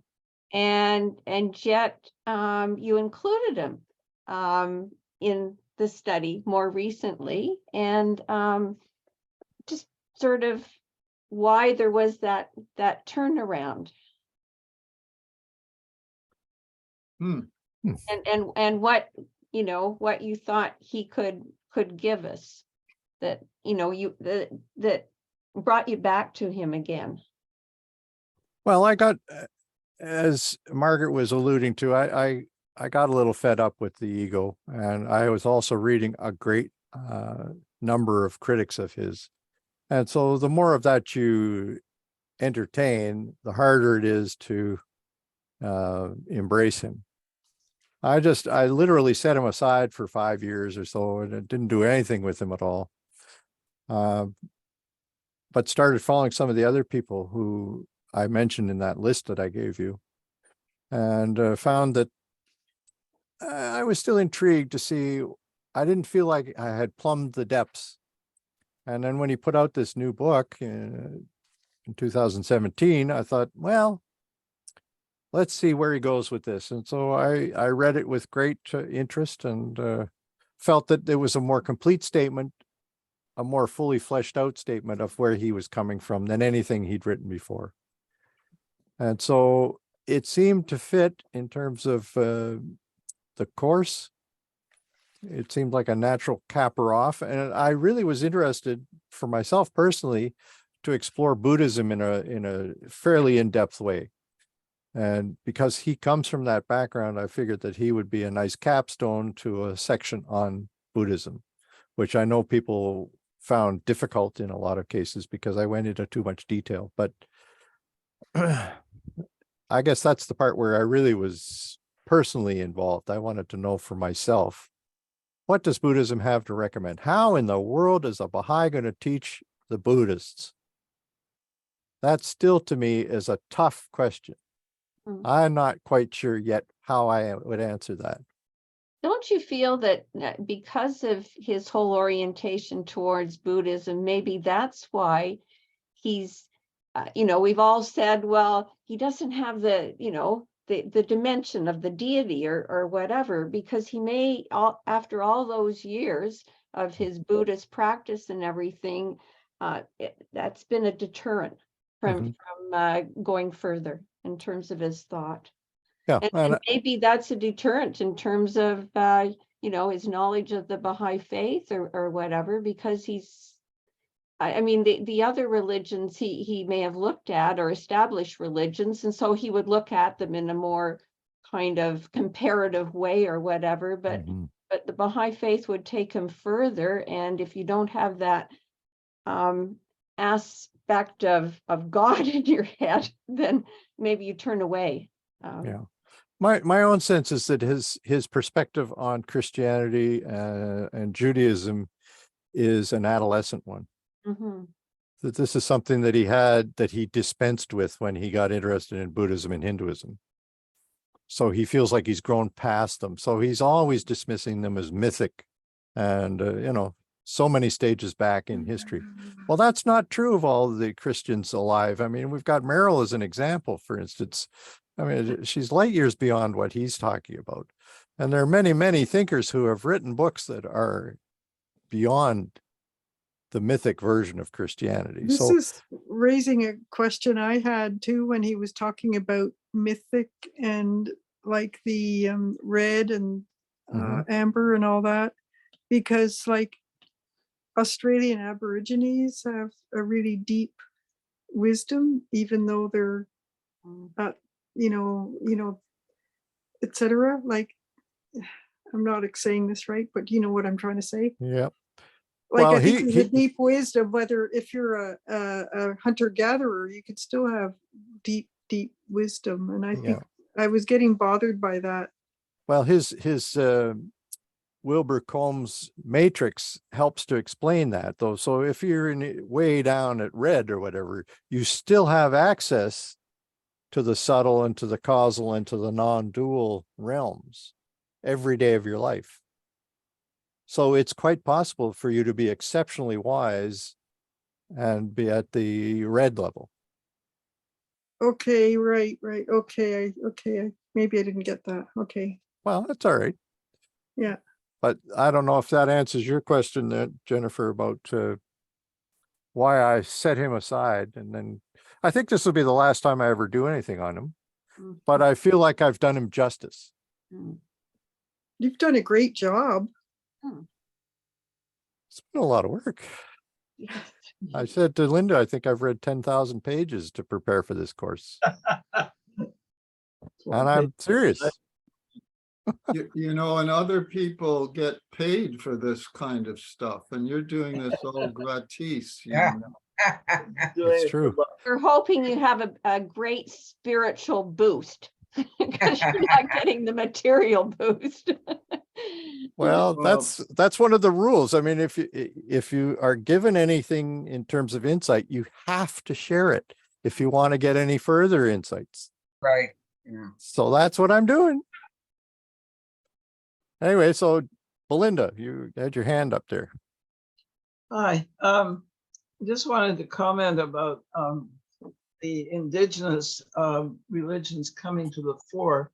I think Baha'u'llah said something about the people of Africa and the indigenous people of North America having a lot to offer the world when they come to themselves. So what they can be doing, and I think you referred to Australian Aboriginals as well in this respect, what they seem to be doing, I think, at the best effort in trying to recover their own spirituality, they're bringing forward, don't forget Wilbur, and he's quite right about this, it says we integrate the earlier stages with the later stages. We don't throw them out. Exactly we don't right. deny them. We don't invalidate them. We do. That's what has happened. Yeah. Invalidate it. Oh, but do you invalidate what you learned in grade 1 about math? When you get to grade 2, do you stop counting? When you get to grade 3, do you stop doing whatever you did in grade 2? No, you don't. We integrate the earlier stages with the later stages so we can bring forth the essential wisdom that's in those earlier stages to the later stages. Exactly right. Even the mythic has something to offer. Who doesn't love a good story? Yeah. And the myths, if you understand them as metaphor or symbolic or illusionary, they can enrich your life tremendously. Listen, for instance, listen to Thompson Highway sometime. You know, and okay, I've said enough. That's okay. Bye-bye. Okay, the only one on the screen who hasn't spoken is Alan. Oh, Zilda too. Alan and Zilda. It's your last chance. Yeah, I have an important question to ask, and that is, when's your next course, Mark? Yeah. You have to keep your spiritual progress, right? So we'll help you along. I'm thinking it's going to be at least a year. Because I need. That means it'll be very good. I need a vacation, and I need to see who I've become as a result of this process. And what is it that I'm interested in knowing now? Because I mean, I've been fascinated by this type of topic since I was in my 20s. And so I finally have really done it justice. And now what? So that's going to take some time, fallow time, right? Where you just sit there and be. I won't have any goals. I'll just follow my own instincts and we'll see what happens. I have no idea what I'm going to come up with, but it'll be great. I have a question. I have a quick question on previous courses. Are they available on YouTube, Mark? If I type in, because I did notice these ones were available when I looked, the ones that these ones here, I could see. All 4 parts of this course are available online at the same URL. But okay. We have never recorded anything before that. All right. But I just to tease you, I'm going to send out my list of all the courses I have done over the last few years. Okay. And then if you get really excited, I might be able to share some of the documents with you. Mark, what year was your first course offered in Ottawa? Do you remember? Oh, 2002 or 3, something around there. 2003? 2 or 3, yeah. Because we moved in 99, the end of 99 here. Okay. Well, that's 20 years of teaching. Yeah. And it sure beats being a substitute teacher in elementary school, let me tell you. Talk about unsuited. Holy cow. This is where I belong. This right here. So you keep talking about dreams. I've had several dreams, not recently, but over the years, where I've been rubbing shoulders with people like ourselves in the next world, in massive libraries that have books that we don't even have, and teaching there. So for a long time, when I couldn't get a real job in my field, and it was only in the last 10 years of my professional career I had anything that was similar to what I needed to do. I comforted myself thinking that all the preparation that I'd gone through at that point was getting me ready to teach in the next world. That felt pretty good. And I think it's probably still true that I'll do that, but it's so great to have been able to do it here on subjects that I think matter, really matter. And there's only, what's come clear to me as a result of all these hours together is that there is only one religion. It has different names, but it's only one religion. So I'm hoping that somehow you've come away with that carved on your soul now, so that you don't look at all the other religions as foreign in any way to us. So they're all part of God's plan for humanity. Precisely. Yep. So anyway, folks, I don't know. I think we could belabor this forever, but why don't we give you all a break? Let you finish the fast. Enjoy your break, Mark, and we'll be interested to see you're going to let your field life fallow for a while, and then you'll figure out where you want where to, what next, as the poet said. So, well, in the meantime, one of the things I'm doing is I'm working with Harold and Sharok Mondazeb in White Rock on a big book called The Sources of Gleanings. And so I've been working on that for about 5 years. And so Sharok would like to have it come out in 24. We've still got a long way to go, but the detailed commentary on each of the first 60 of the gleanings have been done. And a lot of the further ones yet to be done. There are 166, I think, altogether, but a lot of those are from the same sources. So we're about halfway through. So we got about 60 more to do commentary on. And so one of the things I'm doing at the moment is to select parts of a course that Ross Woodman did. It was a correspondence course on gleanings, and I'm not quite sure the dates though. I haven't been able to nail that down, but it's a fairly detailed 100-page document that he has left us. So we're going to use probably the first chapter, the first introduction, as an appendix of this book. So that's my task right now, is to polish that up and get it ready for publication.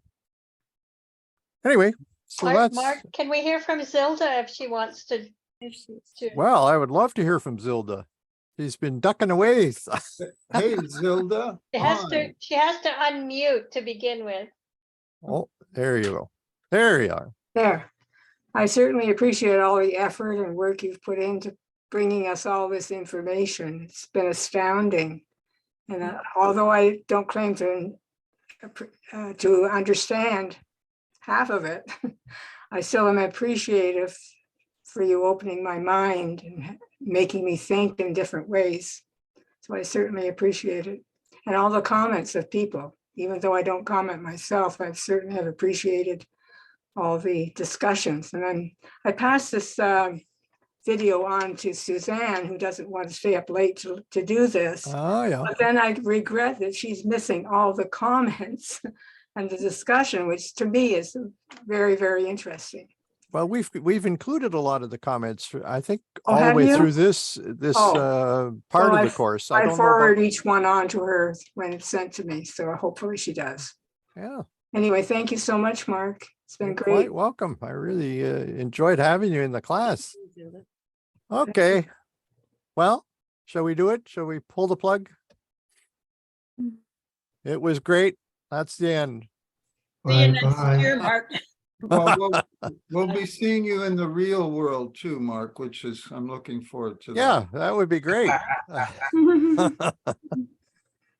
Okay, folks, take care of yourselves. Okay. Good night. Good night. Linda. Thanks again. Linda. God bless. God night. bless. Thank you, everybody. Thank you. Thank you, David. Grandpa Halstead would say, God love you. Say it back to him. Okay, he's up Okay. there. He's up there waiting for me to arrive. Okay. Don't go too soon, Jack. Aloha, everybody. Aloha, Aloha. everybody. Take care. Bye-bye. and Thank you. Bye-bye. And Mark, I don't have any pages left in my book. It's No not a space? coincidence.